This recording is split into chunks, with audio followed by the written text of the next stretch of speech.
सब पीड़ा जपत निरंतर हनुमत बीरा संकट के हनुमान छुड़ावे मन क्रम वचन ध्यान झुलावे सब पर राम तपस्वी राजा तिनके काज सकल तुम साजा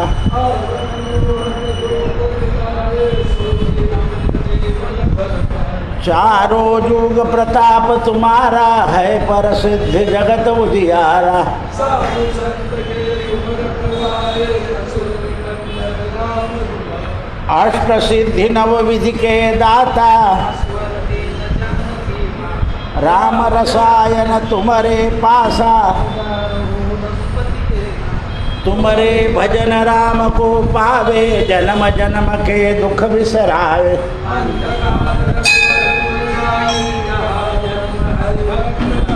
और देवता संकट कटे मिटे सब पीरा जो सुमरे हनुमत बलबीरा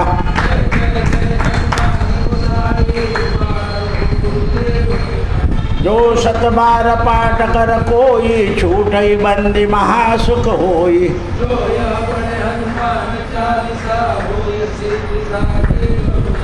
तुलसीदास सदा हरिचेरा कीजे नाथ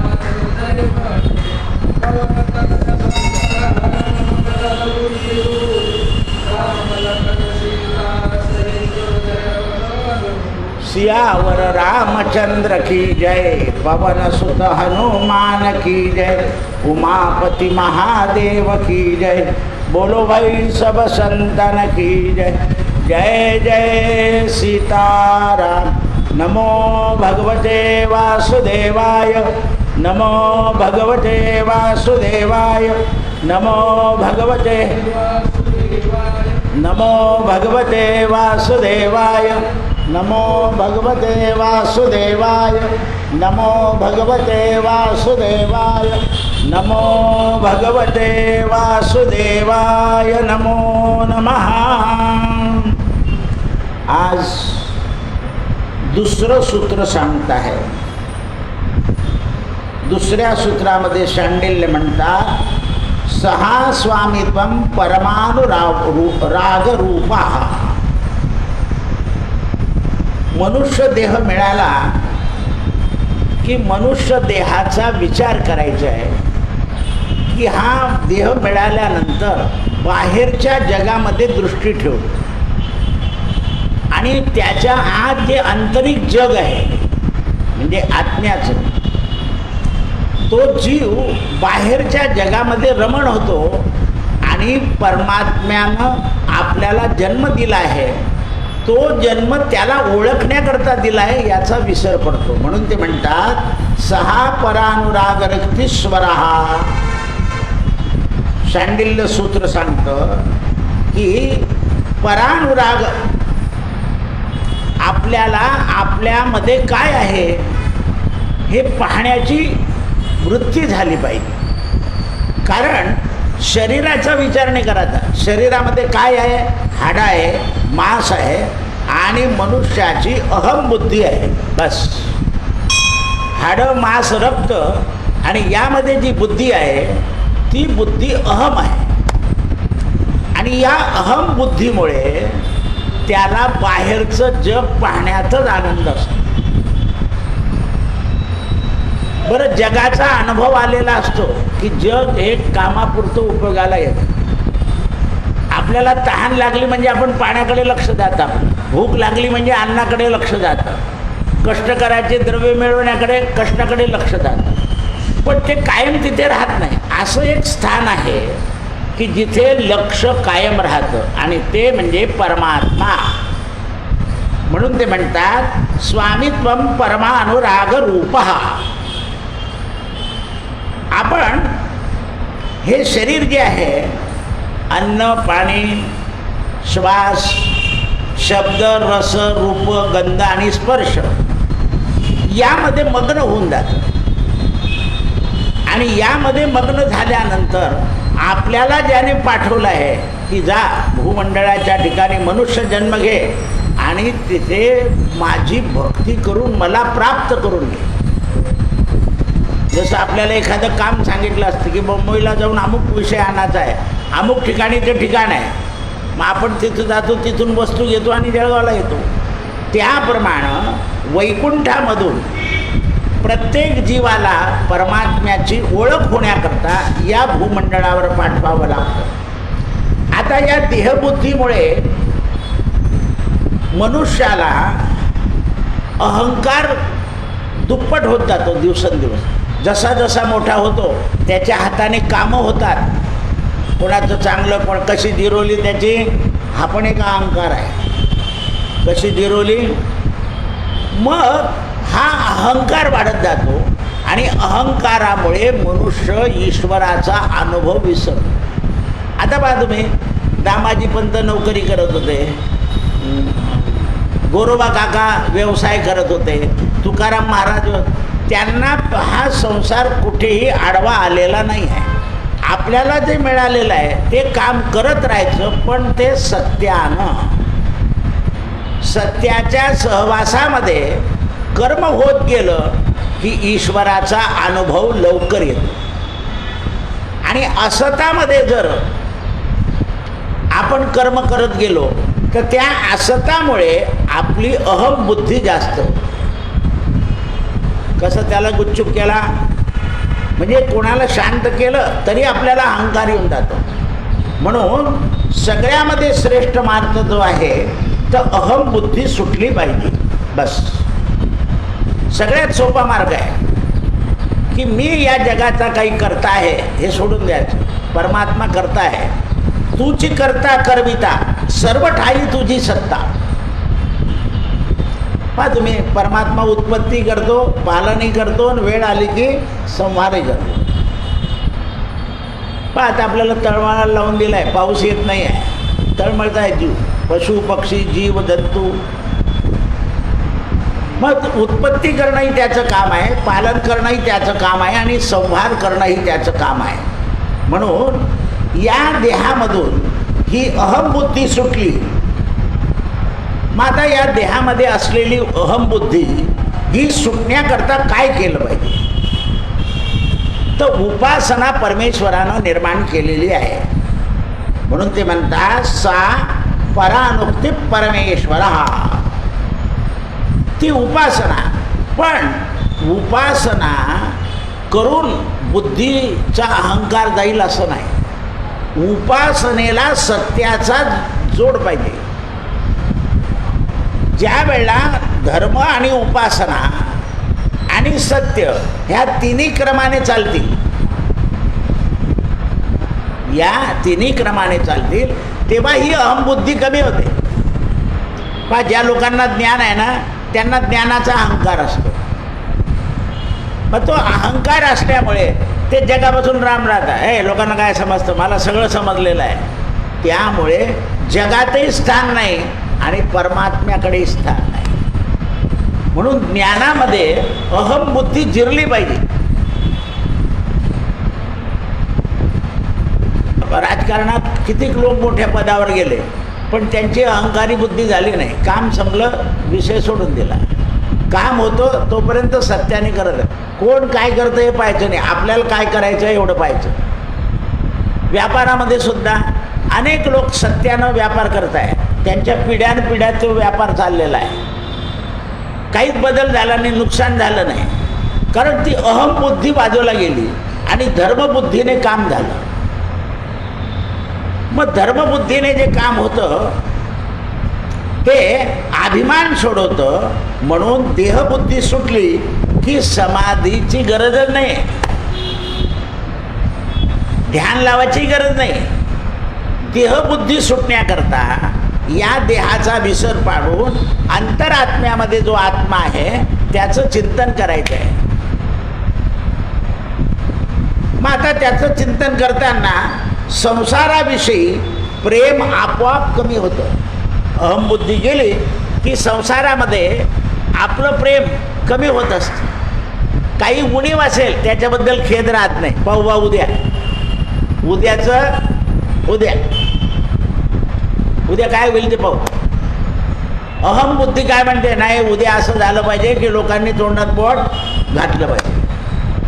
अहमबुद्धी असं म्हणते. आपल्याकडून जेवढं करता आलं तेवढं करून ठेवता काही लोक, जे आपल्या अपेक्षेच्या पलीकडे आहे सोडून द्या.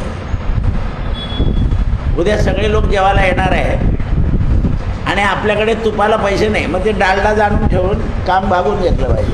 नाही नाही, अन्न कोणाजवळ नाही, अहमबुद्धीने करायचं. कारण त्या अहमबुद्धीने काय होतं, मनुष्य येन केन प्रकारे कुठेतरी अटकत जातो.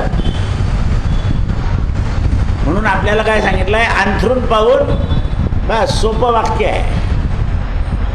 छोटं अंथरूण असेल तर पाय पोटाजवळ घ्यायचे, झोप लागतेच, काही लागत नाही असं नाही. म्हणून ते म्हणतात अहमबुद्धी सोडली की भगवंताच्या ऐकलेल्या लीला आपल्यात प्रवेश करतात. जसं एखाद्या औषधाची बाटली आहे, त्याला टोक असतं आणि वरचं पॅक केलं, आपण पिन घातली ते तुटलं की औषध पडायला लागतं. त्याप्रमाणे आपण उपासना करत राहिलो, धर्माने चाललो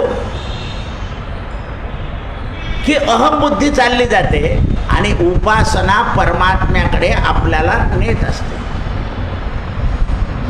आता समजा पायवारीला लोक गेले, पंढरपुरामध्ये दशमीला भूक लागली, बरोबरचा माणूस कुठे बाहेर गेला, तेवढं त्याचे 4 लाडू खाऊन घेतले, चालेल का? नाही. तो आल्यावर त्याला सांगितलं भूक लागली 2 लाडू दे रे भाऊ, हा धर्म झाला. पण तो बरोबर नसताना त्याच्यातून लाडू खाणं चांगलं नाही. बरेच लोक मारून देतात, जाऊ दे रे देवाने खाल्ले असं समज, मग त्याला सल्ला देतात. ज्याने असं सल्ला दिला समजावं यानेच खाल्ले ते.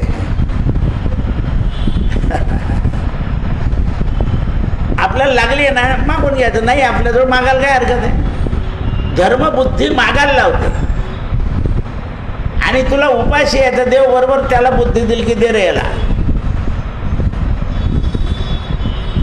म्हणून धर्मबुद्धी पाहिजे. नामदेव महाराजांच्या चरित्रात एक चरित्र आहे. नामदेव महाराज यात्रा करून आले आणि विठ्ठलाने सांगितलं की नामदेव मावंजा करून टाक. नामदेव महाराज म्हणे नाही मी काही करायचं नाही, मावंजा वगैरे काय नुसतं लोकांना जीव घालायचं. म्हणे असं नाही नाम्या, म्हणे माझ्याजवळ काही पैसे नाही, मी करेल म्हणे योजना. पण देव जेवायला येतं हे ओळखून दाखव म्हणे, तू एवढा भक्त आहे ना. म्हणून सगळे बडवे जेवायला बसले. नामदेव महाराज आग्रह करतात.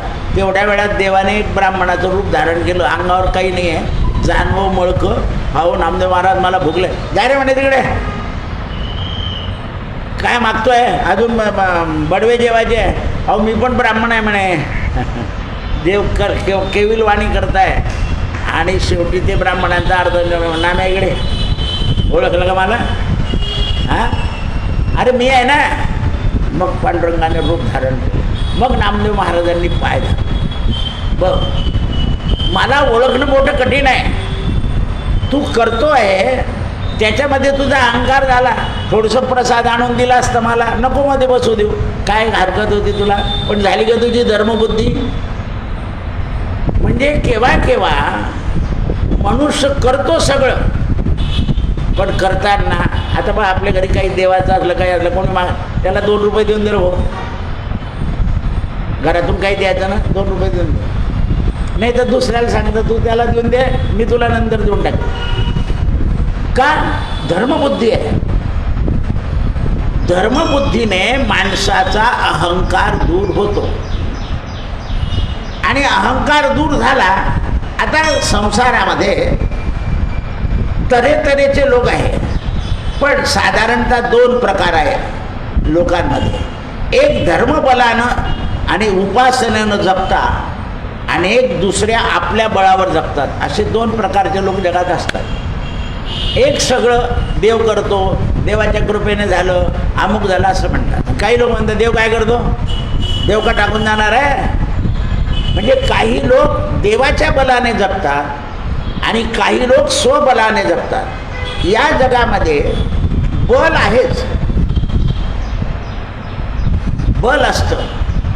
आपल्याला ग्रहांचं बल, आजूबाजूच्या लोकांचं बल, भावाचं बल, पत्नीचं बल, पतीचं बल, पुत्रांचं बल, मुलं मोठे झाले की मोठ्या मुलांच्या बलाने जगावं लागतं. तर जगामध्ये दोन प्रकारचे लोक. आता परमात्माला सुबुद्धी झाली तर आपल्या मुलांना सुबुद्धी दिली, याला चांगलं वागावं, म्हणजे आपण धर्मबलाने जगू. आणि त्यांना जर बुद्धी परमात्म्याने नाही दिली तर आपल्याला स्वयंबलाने जगावं लागतं. आता बघा तुम्ही, जगामध्ये अशी पुष्कळ गोष्ट झाली आहे की बुवा आपल्याला ठोक रक्कम मिळाली की आपण चांगलं जगू, म्हणून बऱ्याच लोकांनी बँकेमध्ये पैसे ठेवून, पेन्शन ठेवून जगाचं ठरवलं. शरीर असं झालं की बँकेतून आणता येत नाही, त्याच्याकरता कोणाच्या तरी बलाची गरज लागते. आता सरकारने सांगितलं तुम्ही फोन करा, तिथला माणूस तुम्हाला देऊन जाईल. सरकार किती सोयी करेल, कारण आणणारे लोक खाऊन जातात, आणणारे लोक खाऊन जातात. त्याकरता मग आता हे बाहेरचं बल आहे. मग धर्मबल असतं तर शेजारचे म्हणते जाऊ द्यावं, येतील तेव्हा येतील पैसे, आमच्याकडून जेवा. धर्मबलाने लगेच सोय झाली आणि स्वबलाला दुसऱ्याचं बल घ्यावं लागलं. म्हणून धर्मबल जे आहे, काही लोक काय करतात, गरजू माणसाला मदत करून टाकतात. पण या कलियुगात गरजू मदत किती करायची, आपण बुडणार नाही एवढी. काही वेळा काय करतो आपण, आपल्या ताकदीच्या पलीकडे दुसऱ्याला मदत करून देतो. आणि तो असं नाही करायचं. पूर्वीच्या लोकांना कधी आपण पैसे मागितले की भाऊ 10,000 रुपये, अरे बापरे एवढे, अरे माझं नाही भाऊ, मी जमीन तुला सांगेन 2 दिवस आधी किती देईल, तर 2,000 देईल बस. त्याची ताकद होती 10,000 द्यायची, पण त्याने वचन नाही दिलं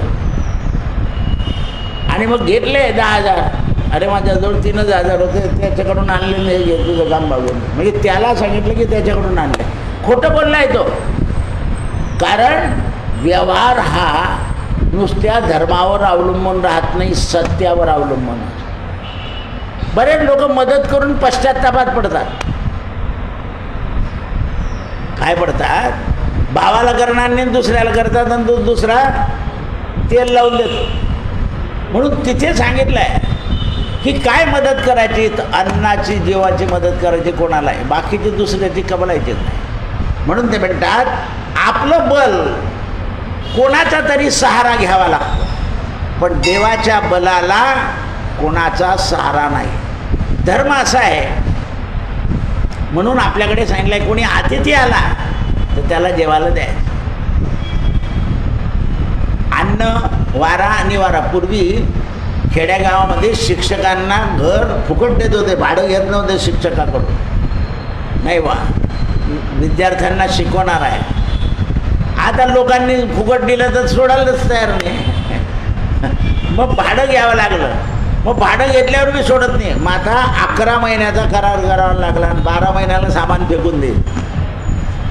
म्हणजे धर्माला लोकांनी मानलं नाही, त्यामुळे फुकटाचं तर गेलंच गेलं, पैसे द्यावे लागले आणि 11 महिन्याचा करार करावा लागला. कारण काय, धर्म सुटला. काय सुटला, धर्म सुटला. म्हणून धर्मबल हे मोठं आहे आणि स्वबल कमी आहे. मग आता हे धर्मबल जर मिळवायचं असेल तर काय करायचं, ईश्वराची भक्ती करायची. शांडिल्य सांगतात भक्तीच्या योगानं आपलं बल वाढत जातं.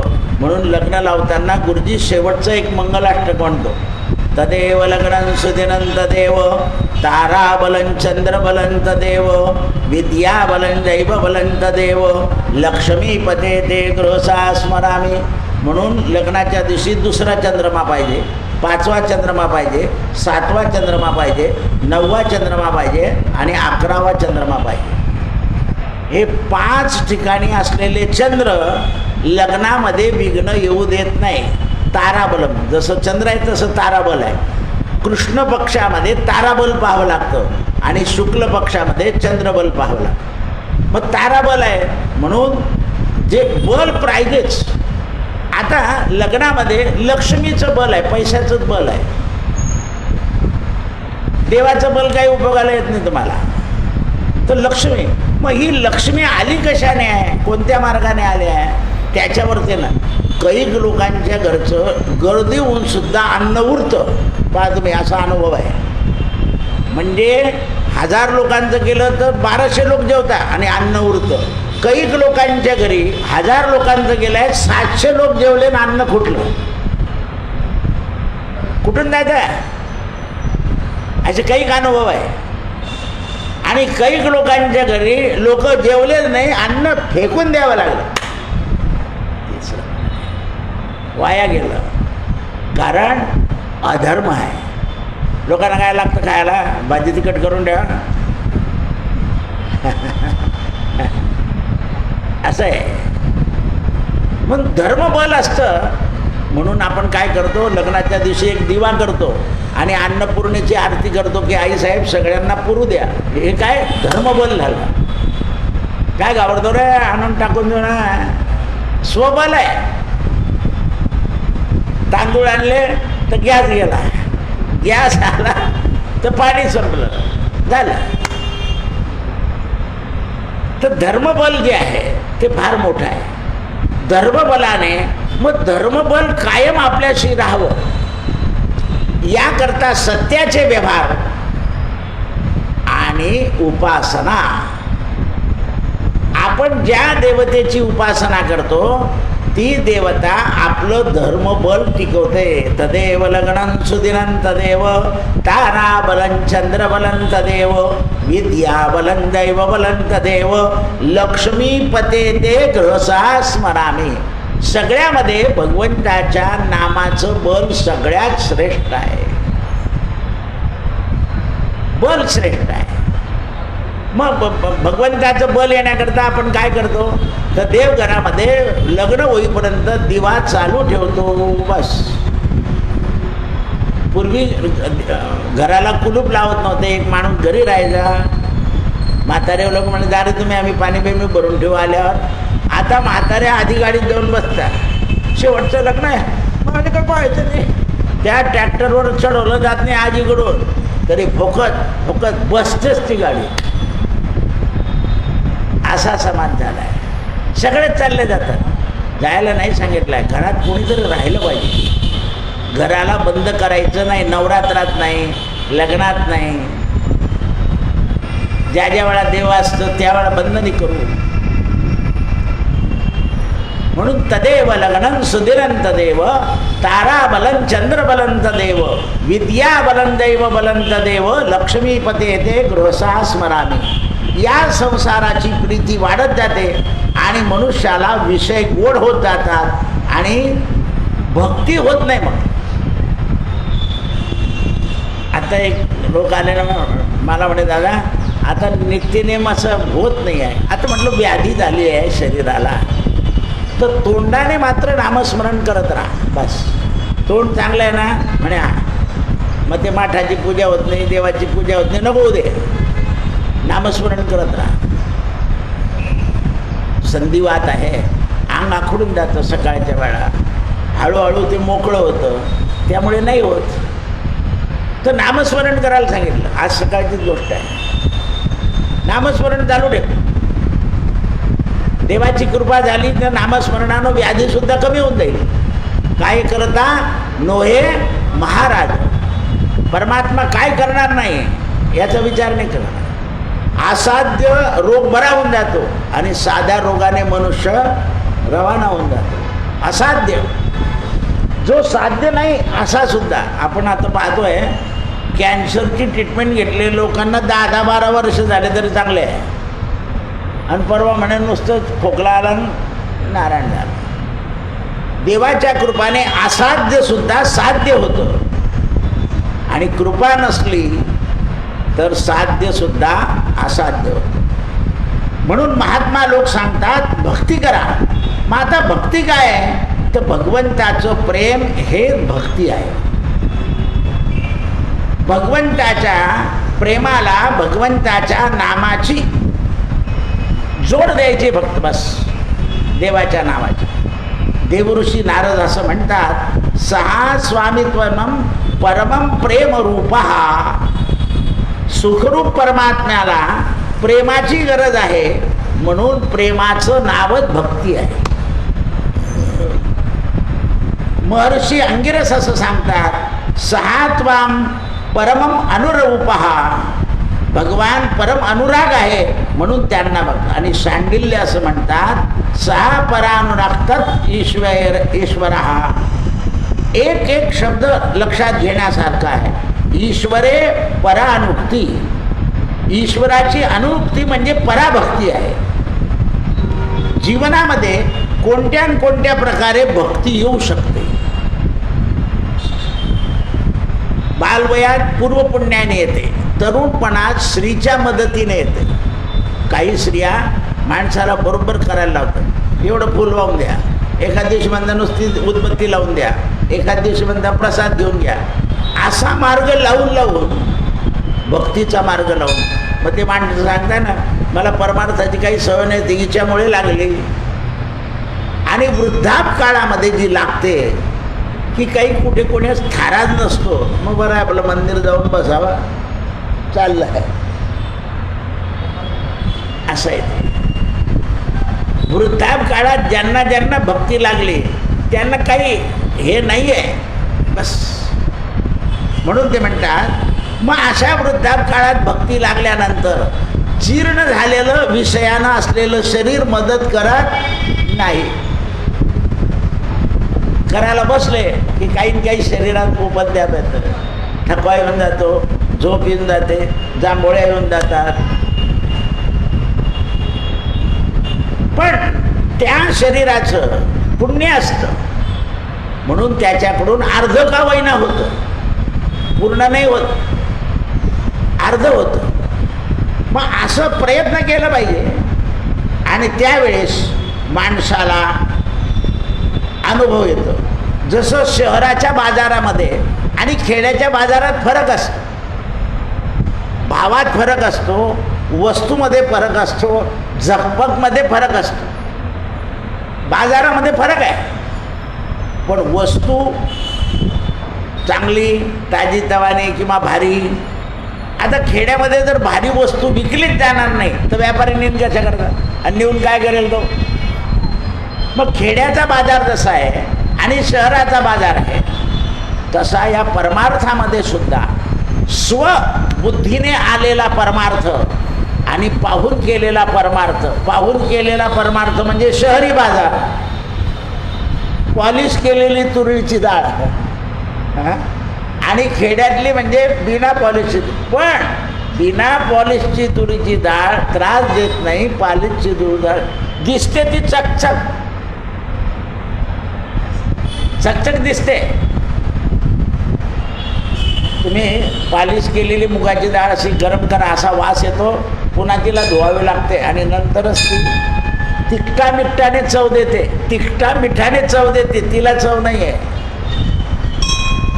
तिला चव नाही आहे. कारण ते पॉलिश करून चामड्याच्या पट्टीवर घासून घासून गोत्र निघून गेलेलं असतं. त्याप्रमाणे बाजारातला उदाहरण दिलं आहे की शहरी बाजारामध्ये अगदी सुंदर केलं आहे, लाईट दिलं आहे, त्याच्यावर चौकाकली पाहिजे वस्तू. खेड्याच्या बाजारात तसं नाही आहे, कारण लोक समाधानी आहे, द्रव्य कमी आहे, त्यामुळे तिथे आहे ते आहे, हे आहे घ्या आणि घ्यावं लागतं. त्याप्रमाणे तुमच्या मनाला जे आतून प्रेम असेल भक्तीचं, तर तुम्हाला देखावा करायची गरज नाही. एवढंसं तेल टाकून दिवा लावून देतात खेड्यातले लोक, बस देवाला तेही मान्य आहे. एवढसा कापूर लावतात, एका उदबत्तीच्या 3 उदबत्त्या करतात ते. एका उदबत्तीच्या आपण 3-3 लावतो. ते AC लावलाय ना, तर AC मध्ये धूर जायला नको. मी त्या पोरांना नेहमी सांगतो की एकच उदबत्ती लावा, 3-3 लावून जाईल. त्याच्यात धूर गेला की 6 महिन्याने त्याची हे करावी लागते, काय सर्व्हिसिंग. बिल येतं 280 रुपये. आता तिथे जर ते लावलंय, एक तर लावायची गरज नव्हती, लावलंय, तर मग आता त्याच्या पद्धतीने तुम्हाला करायला पाहिजे ना. तर हे जेवढे देखावे करू आपण, तेवढ्या देखाव्याने काय होतं, आतली स्फूर्ती जी भक्ती आहे त्या भक्तीमध्ये फरक पडतो. दिवा आहे, तिथे लिहिलं आहे की त्या टाईलच्या जवळ लावू नका, लांब लावा. अगदी भिंतीजवळ लावून देतात, ते लिहिल्याचा काही उपयोग नाही होत ना.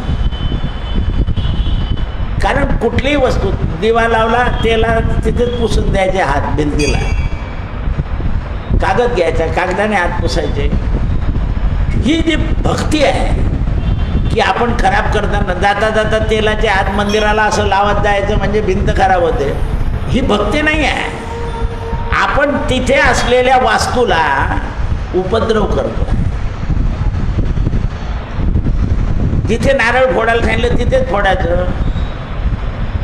कारण वास्तू जी आहे ती विद्रूप व्हायला नको. ते मंदिर आहे, देह देवाचे मंदिर. या देहामध्ये हृदयामध्ये परमात्मा राहतो. म्हणून आपल्याकडून कोणाचा विश्वासघात व्हायला नको. जशी जशी भक्ती वाढत जाते तसं तसं मनुष्य माघार घेतो, पण कोणाचाही विश्वासघात होऊ देत नाही. कारण खरं प्रेम जे आहे ते हृदयात असतं. आणि प्रेमाची ओळखण डोळ्यातून आसू आले की दिसते. डोळे भरून येतात. मग देवाचं करा, कोणी नातेवाईकाचं करा, मुलाचं करा, डोळ्यात आसू येतं. हृदयातलं प्रेम, कंठी प्रेम दाटे नयनी नीर लोटे, हृदयी प्रगटे राम रूप. ते हृदयामध्ये प्रगट होतं. म्हणून खरं प्रेम दाखवण्याची गरज नाही आहे.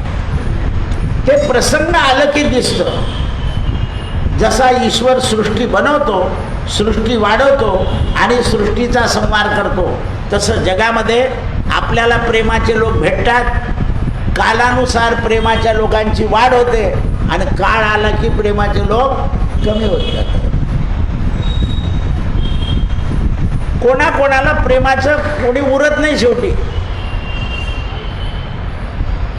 आपण आजारी असतो, सगळ्यांना दिवसभर काम असतात, सगळे झोपून जातात, पण त्यातल्या त्यात प्रेमी काय म्हणतो, बाबा ही घंटी ठेवा, वाजवून द्या, मी जागा होऊन दे.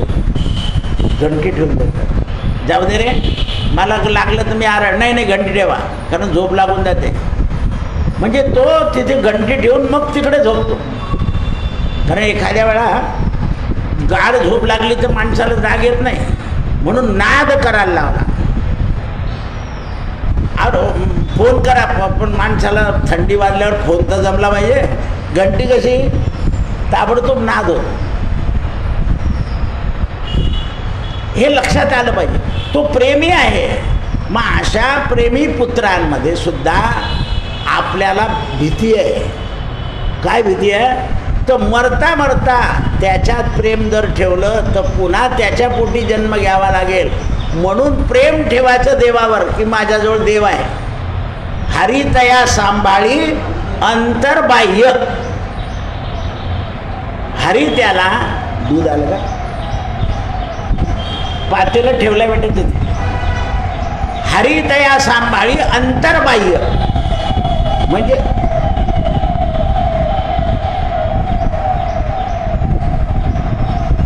परमात्मा आतही सांभाळतो आणि बाहेरही सांभाळतो.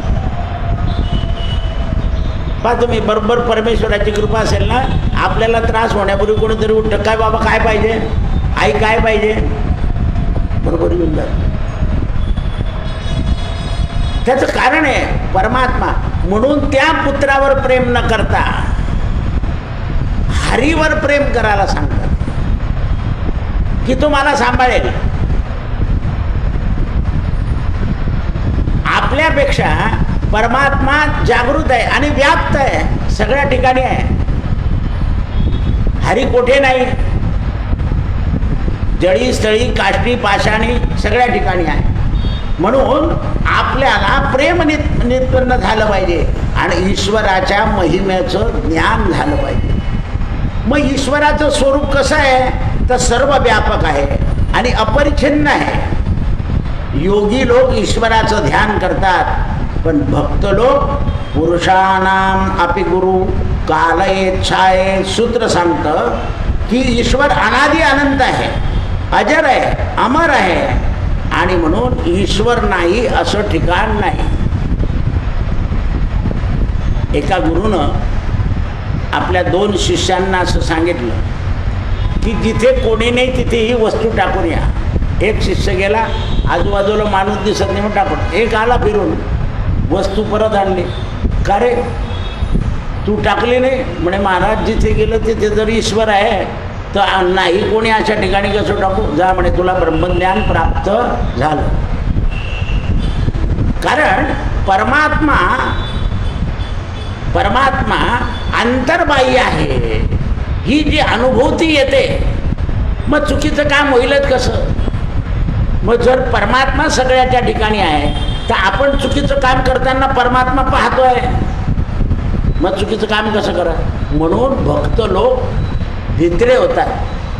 लोक काय म्हणतात, ते घाबरत नाही, ते पापाला घाबरतात. आणि जे निर्भीड आहे ते बापालाही घाबरत नाही आणि पापालाही घाबरत नाही. त्यांना बाप आणि पाप हे सारखं असतं. मग त्यामुळे काय होतं, संसारात मोठमोठे संकट येतात. मग तेव्हा देव पहा, पिंपळ पहा, मारुती पहा, पितर पहा, नारायण नागवळी पहा, त्रिपिंडी पहा. आमच्याकडे अडचणीच अडचणी आहे, संकटच संकट आहे असं वाटायला लागतं. काही वेळेला आलेल्या संकटात उपासनेनं माणसाला धैर्य येतं. रे आपण काही खोटं काम केलं नाही, जाईल वेळ निघून, तो धैर्य देतो. धैर्य देण्याचं काम सुद्धा कोण करतं? परमात्मा. अर्जुन भित्रा झाला होता की नाही मी युद्ध करणार नाही. भगवान म्हणे मी तुझ्या रथावर बसेल, तू युद्ध कर. अर्जुनाला काय दिलं? धैर्य दिलं, शौर्य दिलं आणि अर्जुनाचा विजय करून घेतला. यत्र योगेश्वर कृष्ण यत्र पार्थो धनुर्धरा तत्र श्री विजयोर भूतिर ध्रुवा नेतिर मतिर्मम. ईश्वराच्या ज्ञानानं, ज्ञानबोधक भगवद्गीतेनं, दासबोधानं, एकनाथी भागवतानं माणसाला धैर्य येतं. आणि म्हणून ईश्वराकडून धैर्याची मागणी करायची. कोणताही प्रसंग येऊ दे देवा, मला धैर्य दे. त्यात मी सामोरं जाईल आणि धैर्यानं यश मिळवेल. म्हणून भगवतीच्या सप्तशतीमध्ये एक मंत्र आहे, विद्यावंतम यशस्वंतम लक्ष्मीवंतम जनगुरु रूपं देहि जयं देहि यशो देहि दिशो देहि. म्हणून आपल्या कुलस्वामिनीची उपासना करायची असते की मला यश दे, लक्ष्मी दे, विद्या दे. विद्येनं यश आलं पाहिजे. पुष्कळ लोक शिकलेले असतात पण प्रॅक्टिकलमध्ये कमी पडतात, कारण यश नाही आहे, काय नाही आहे. मग आपण म्हणतो त्यांच्याकडेच टाका तुम्ही, त्यांचं काम चांगलं आहे. मग त्याचं काम चांगलं आहे त्याला यश येतं, कारण तो कामामध्ये मन लावतो. जे कामामध्ये मन लावत नाही, मग कर्मामध्ये सुद्धा मन कोण लावून देतं? परमात्मा. कारण आपलं मन खोटं करायला तयार होत नाही. हल्ली लोक म्हणतात नाही तुमचं साहित्य खराब होतं. नाही, तसं नाही आहे. आपल्याला कोणतंही कर्म व्यवस्थित न आलं की त्याचं यश आपल्या पदरात पडत नाही. म्हणून तत्रम निराशयेत सर्व बीजम. पातंजली योगसूत्र सांगतं ईश्वर कसा आहे तर क्लेश कर्म विपाकही अपरम सृष्टी. ईश्वर सत्स्वरूप आहे आणि ईश्वर ज्ञानस्वरूप आहे आणि ईश्वर आनंद स्वरूप आहे. 3 स्वरूप आहे देवाचे. कसं आहे तर ईश्वर कसा आहे? सत्स्वरूप, ज्ञानस्वरूप आणि आनंद स्वरूप. केव्हाही आपण कुठलं काम केलं आणि आपल्याला आनंद झाला, जसं आता आपण प्रवचन करतोय, मला उत्तम सांगता आलं की शेवटी आनंद होईल की आज आपण मस्त सांगितलं. ऐकणाऱ्याला समजलं म्हणजे आनंद होतो. नाही, आज आपल्याला विषय समजला, आपल्याला विषय समजला, हे सुद्धा ईश्वराचं स्वरूप आहे. कारण कोणतं स्वरूप आहे ते? आनंद स्वरूप. स्वयंपाक चांगला झाला, लोक जेवले, आपल्याला कमी उरलं तरी बाईला आनंद होतो, आज लोकांनी चांगलं खाल्लं. आनंद स्वरूप. घराची स्वच्छता केली, एकदा आपण पाहिलं काय मस्त झाला, आज झालं आपलं छान, आनंद झाला. म्हणजे कर्म नीट केलं की माणसाला आनंद होतो. मग कर्म किती प्रकारचे आहे तर 2 प्रकारचे, सत्कर्म आणि असत्कर्म. पुष्कळ लोक नोकरीवर जातात, म्हटलं का कुठे चालले, काय करता, पोटा पाण्याकरता जावं लागतं ना, असं म्हणून नोकरीवर जातात आणि तिथे नीट करत नाही. 11:30 वाजले, अजून 4 तास आहे, यार काम करणं वेळ जाईल, काम करत नसल्यामुळे वेळ जात नाही. किती लोक असे आहे. आणि म्हणून जगाचं काम रखडत आहे. सगळ्यांनी, जपानने एवढं उद्ध्वस्त झालेलं राष्ट्र 10 वर्षात परत उभं करून दिलं. का? सगळ्यांना काम करायची प्रवृत्ती आहे. मग त्यांच्यात काय नाही आहे, आळस. आळस कशाने येतो तर खाणं आणि बसणं, याच्याने आळस येतो, प्रमाद, त्याला प्रमाद असं म्हणतात. आणि म्हणून संत काय सांगतात, आळस भय दूर त्यागावे, हाची सुबोध गुरुचा, नामा परते न सत्य माना. आता काही लोक सकाळी फिरायला जातात ना, फिरून आले, चहा घेतला की परत झोपून जातात. मग ती ऊर्जा परत गेली ती प्रमादामध्ये. नाही, झोपायचंच नाही, दुपारी झोप लागलं तर, पण फिरून आल्यानंतर कामाला लागायचं. लगेच त्या सोप्यावर बसले, अरे फिरून आला ना तू, आता झोपू नको ना. उद्योगम खलु कर्तव्यम, उद्योगाला राहिलेली कामं पूर्ण कर. शुद्ध प्राणवायू घेऊन आलाय तू. फिरण्याचा उद्देश काय आहे, शुद्ध प्राणवायू घेणं आहे, शरीराची हालचाल करणे आहे. आणि आपली कुवत असेल तितकंच फिरायचं, नाही तर इतकं फिरता की थकून जातात, मग लगेच झोप येते. दुसऱ्याची बरोबरी करायची, हळूहळू वाढवायचं, एकदम नाही वाढवायचं. म्हणून ते म्हणतात असा हा ईश्वर सत्स्वरूप आहे, ज्ञानस्वरूप आहे आणि आनंद स्वरूप. उपनिषदामध्ये असं सांगितलं आहे, परमात्मा कसा आहे, पूर्णमिदः पूर्णमिदं पूर्णात् पूर्णमुच्यते पूर्णस्य पूर्णमादाय पूर्णमेवावशिष्यते. म्हणून परमात्म्याचा महिमा ज्ञानानं कळतो, नाही तर प्रेमानं कळतो. बस, ज्ञान हे सगळ्यांच्याच कुवतीचं काम नाही आहे, पण प्रेम हे सगळ्यांचं. अज्ञानी माणसंसुद्धा देवावर प्रेम करतात आणि ज्ञानी माणसं ही प्रेम करतात. म्हणून तर एक तर ज्ञानानं परमात्म्याला ओळखलं पाहिजे. परमात्म्याशी प्रेमानं संबंध अत्यंत महत्त्वाचा आहे. जसं जसं प्रेम वाढत जातं तसा तसा आनंद होतो. काव झालं दर्शन, हो मस्त दर्शन झालं मला. म्हटलं कशावर आले होते, म्हणे पायी पायी. अरे बापरे. दुपारी एक ग्रस्त येतात, 70 वर्षाचे, ते वाघनगरला राहतात. वाघनगरून निघाले की आपल्या राम मंदिराचं दर्शन घेतात, भवानी मंदिराचं दर्शन घेतात आणि जुन्या बालाजी मंदिराचं दर्शन, आणि तिथून निघाले की परत घरी जातात. तरतरीत आहे, रोज अगदी रेग्युलर आहे त्यांचं. 4:35ला मी मंदिर उघडलं की त्यांनी रामकृष्ण हरी म्हटलं पाहिजे, दर्शन केलं, पाणी प्यायलं की चालले. परत तिकडून परत वाघनगरला जायचं. आनंद स्वरूप. एवढं मी 3 ठिकाणी दर्शन करतो, मला आनंद होतो. जास्त ऊन असलो, पाऊस झाला तर असं कंटाळा येतो, पण येण्याचा प्रयत्न करतो. म्हणून त्यावेळेस जीवाच्या हृदयामध्ये परमात्मा प्रगट होतो. जीव जो म्हणजे आपण जे आहे, आपण असं आनंदमय झालं की आपल्या हृदयामध्ये परमात्मा प्रगट होतो आणि त्यामुळे काम, क्रोध, लोभ हे दोष हळूहळू निघून जातात. पाप, ताप, दैन्य जाय उठा उठी. तुम्ही जर शरीराला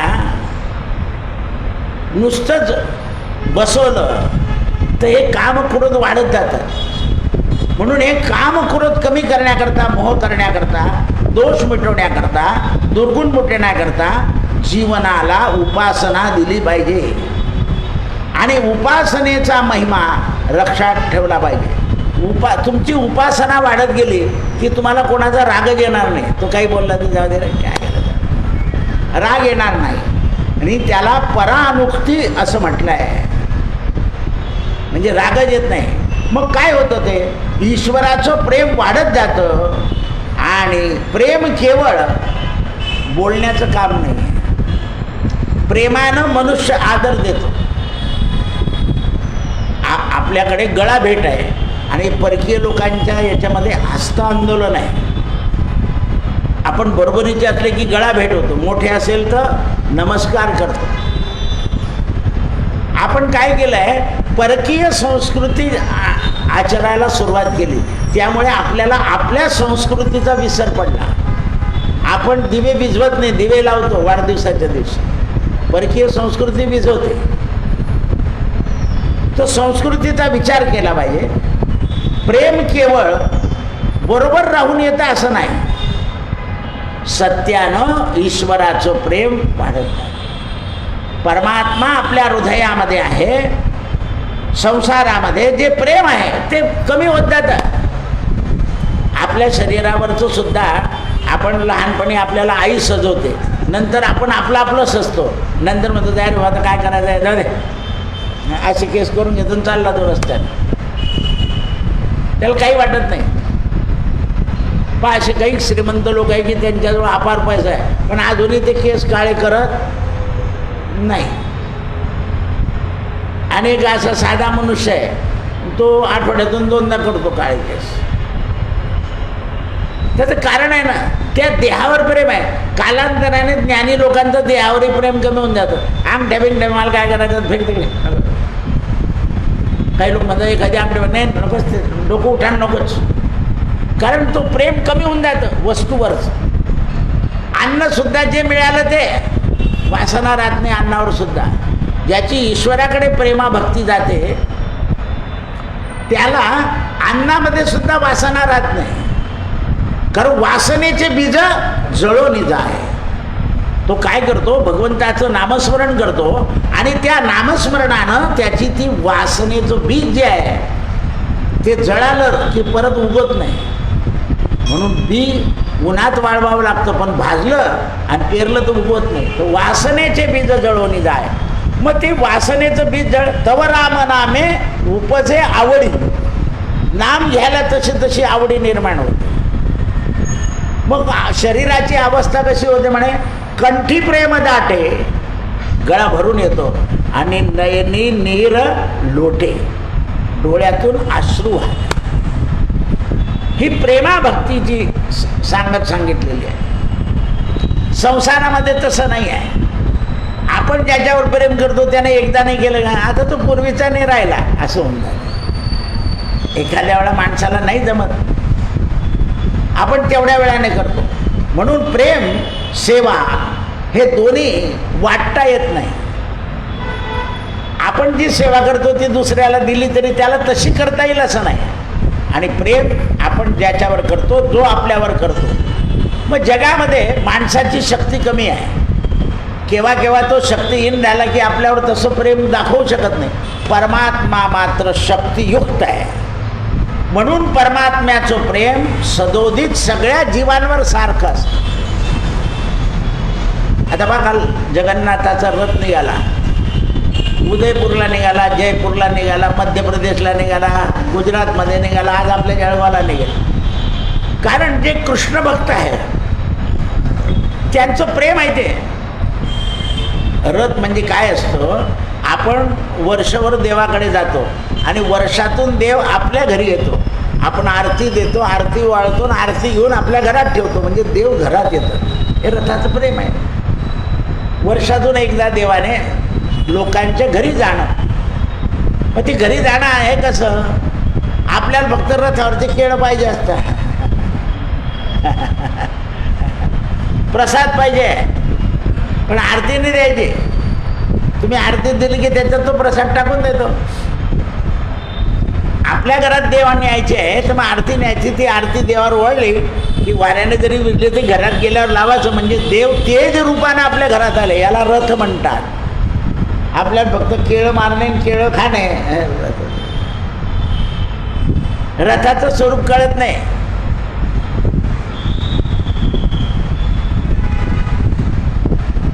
म्हणून ही भक्ती गोष्टीने होत नाही. उपरयांत प्रणवः उपयांत प्रणव रामानुजारी म्हणतात की प्रभू तुमच्या भक्तीचा स्वीकार करतात. तर म्हणे कशी? पत्रम पुष्पम फलम तोयम. पाण्याने सुद्धा करता येते, फुलाने करता येते, तुळशीच्या पानाने करता येते. फलम एक फळ. शबरीनं बोर दिलं, तुळशीपत्र दिलं, म्हणजे ते त्या प्रकारे भक्ती करता येते. प्रभू करता आपला दरवाजा लावला असला तरी परमात्मा उघडून घेतात. ज्ञान घेताना डोळे बंद करून हृदयात परमात्मा आहे असं पाहायचं असतं. आणि एकदा परमात्मा हृदयात आला की डोळे उघडायचे, म्हणजे परमात्म्याचं स्वरूप दिसतं. जसं कौसल्येला दिसलं, जसं यशोदेला दिसलं प्रगट होण्याच्या आधी. शुक्लांबरधरं देवं शशिवर्णं चतुर्भुजं प्रसन्नवदनं ध्याये सर्व विघ्नोपशान्तये. सगळ्या विघ्नांना शांत करणारं असं भगवंताचं स्वरूप आपल्याला दिसतं आणि मग विघ्नाची चिंता राहत नाही. म्हणून स्वामी समर्थ म्हणताना भिवू नको मी तुझ्या पाठीशी आहे. गुरु सदा पाठीशी आहे. गुरुचा फोटो बी घ्यायची गरज नाही. आपण डोळ्याने पाहिलेला असतो. गुरुमास बंद केले की महाराज दिसतात. नमामि शंकर भजामि शंकर हर हर शंकर हर हर शंकर.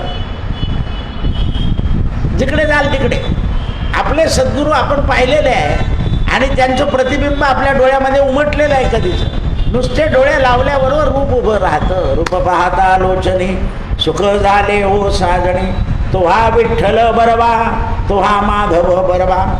म्हणून ईश्वराशिवाय प्राप्त करण्याकरता दुसरं काही योग नाही आहे. जीवनामध्ये कोणतीही वस्तू किती काळ टिकणार आहे ती वस्तूच आहे, पण परमात्मा वस्तू नसून अमृत स्वरूप आहे. म्हणून परमात्म्याची कृपा करणं अत्यंत महत्त्व आहे. म्हणून अयोध्याकांडामध्ये तुलसी रामायणामध्ये तुलसीदास लिहिता, सेवई लखनू सिय रघुबिना, जी मी अंबिका पुरुष साहिना. ईश्वराचं प्रेम कसं करा? ज्याप्रमाणे लक्ष्मण आणि रामाचं प्रेम होतं, लक्ष्मणानं रामावर जे प्रेम केलं त्याप्रमाणे ईश्वरावर आपण लक्ष ठेवून प्रेम करा. कृष्णार्पणमस्तु. सत्यगुरु राये कृपा मज केली, परिणाय घडले सेवा काही.